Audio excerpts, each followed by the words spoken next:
In today's video, we're going to be discussing the Season 2 for the MCC coming for both the Xbox One and PC platforms, along with new and updated customization options.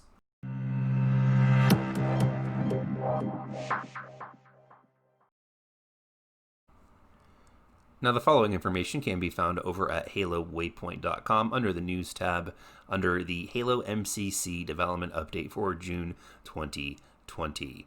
This development update is going to be broken up across multiple videos, so if you haven't yet already and you enjoy these type of news and informational videos, please make sure to hit that like button and the red subscribe button down below. Now, that being said, let's go ahead and take a look at the information provided here. When Halo 3 launches, so will our second season. Players will have the chance to unlock over 100 new items by spending season points. In the first season, the only way to earn the 100 season points needed to unlock all items was by earning enough XP to gain 100 levels. Beyond level 100, there was no more season points to be earned. With the launch of our challenge system, players will now have the ability to earn some season points in campaign, firefight, and PvP by completing weekly and seasonal challenges. In addition, some challenges will unlock items as well as XP. We also heard player feedback that they want more choice in order to which they unlock the items, so they are adding in the ability to unlock seasonal items in a given tier in any order that the players want. To clarify, it's a tier list of 10 unlock slots in the season catalog. In Season 1, for example, there were 10 slots, and each tier had a total of 10 tiers. Players will need to unlock all the items in one tier in order to access Tier 2 items, but given in any order, the tier players can choose their favorite items first. The rewards in Season 2 will include a combination of all new nameplates as well as new visor, weapons, vehicle skins for Halo Combat Evolved. In future seasons, we will expand customization options and season rewards for each game. The article then moves into the updated Halo 3 customization. Now, for those of you that may or may not know, when Halo 3 released back in 2007 for the Xbox 360, you were able to customize your Spartan and your Elite by changing shoulder pads, the chest, and the helmet.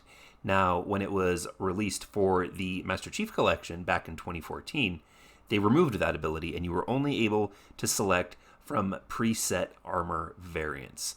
I am happy to say, though, that with the game coming back out to the PC and the patch that is going to be being released for the Xbox One, they will be returning the individual armor piece customization to Halo 3 and also adding in the ability to have more sections of the armor with little bits of flare with color that have also been returned to the game as well. Moving on to Halo CE customization, launching along with Halo 3 is an all-new customization system for the Halo Combat Evolved multiplayer. We're excited to be able to update classic content with new coats of paint, but we also know some players may prefer keeping everything the way that it originally was. To this end, we're including a settings option that allows players to toggle skins on or off, which will determine whether you see the legacy content when playing multiplayer or see other Spartans rocking a new visor treatment. Players will also be able to customize the following items. Visor, and when the other players see you in the match, they will be able to see your new custom visor color. The visor color change will not affect any first-person HUDs to keep the look of the original game intact. When a custom visor is selected, it will always show to other players if the option is enabled for new skins to be turned on. You're also going to be able to customize your weapons. Players will now be able to customize the look of both the UNSC and Covenant weapons. Even the default skins will be enhanced in Halo CE. The way these skins work is that when a player picks up a weapon that has a custom weapon skin, the weapon will change to match the skin that the other player has, and they will also see it as well. If this weapon is dropped, it will retain the look of that skin until a player with a different skin picks it up, in which case it changes to the custom skin that the player has set. Moving on, you're also going to be able to have some vehicle skins. Players will now be able to customize the look of both the UNSC and the Covenant vehicles. Even when the default skins will be enhanced for Halo Combat Evolved, the way these skins will work is when a player that enters the driver's seat of the vehicle has a custom skin, the vehicle will change its look to match the skin that the other players, and they will see this as well.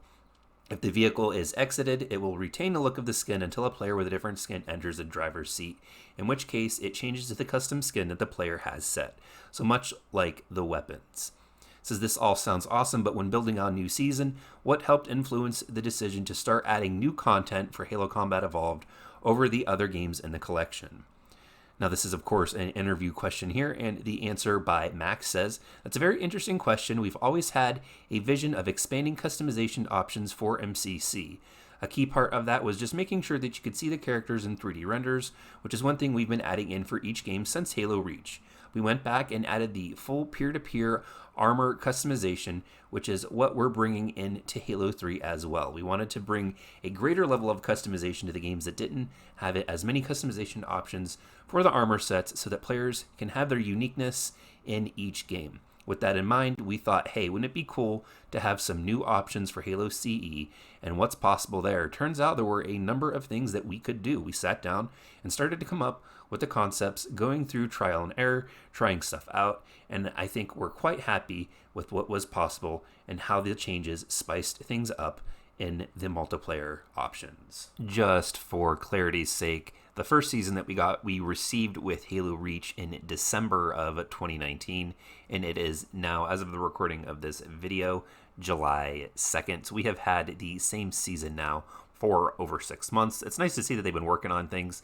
They obviously definitely fell behind when it came to their original vision, which was to have a new season for every single release of each game. They may be rolling that out over the next few months with the release of Halo 4. Maybe they'll do a Halo 2 season, and then a Halo 3 season, and then a Halo 4 season. I don't expect them really to do much more once they get up to the Halo 4 season. Halo 4 actually has a lot of customization built into it itself that, again, when the Xbox 360 version came out, gave you the option to choose what you wanted when it came to how your Spartan model looked, and then, of course, was limited to preset armor variants once it was released in the MCC. So my guess would be that they're going to return Halo 4 also back to its original state.